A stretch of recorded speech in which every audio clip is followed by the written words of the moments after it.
আমাদের হাতে পিলে চমকানো কিছু তথ্য এসেছে। তার মধ্যে সবচেয়ে ইন্টারেস্টিং যে তথ্য, যেটি আসলে গোয়েন্দাদের হাতে একটা ফোন আলাপ ইতিমধ্যে এসেছে।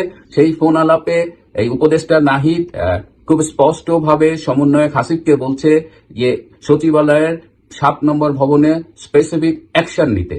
এই হাসিবকে আপনাদের নিশ্চয়ই মনে আছে, এই সমন্বয়ক হাসিব টেলিভিশনের একটি চ্যানেলে এসে বুক ফুলিয়ে বলেছিল যে তারাই অত্যন্ত সুপরিকল্পিতভাবে বিটিভি, মেট্রো রেল স্টেশন, সেতু ভবনে আগুন দিয়ে পুড়িয়ে ধ্বংস করেছিল।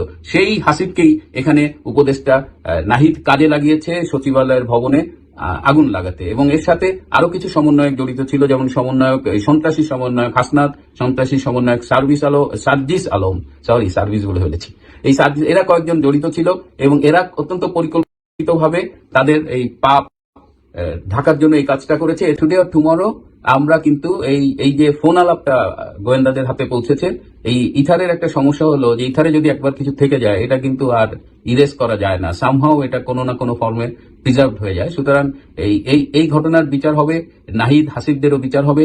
আমরা বরং জোর দাবি জানাই যে এই মুহূর্তে হাসিবকে গ্রেপ্তার করা হোক। আপনারা দেখেছেন সে কিন্তু ঘটনাস্থলে ছিল, এত রাতে ঘটনাস্থলে তার কি কাজ?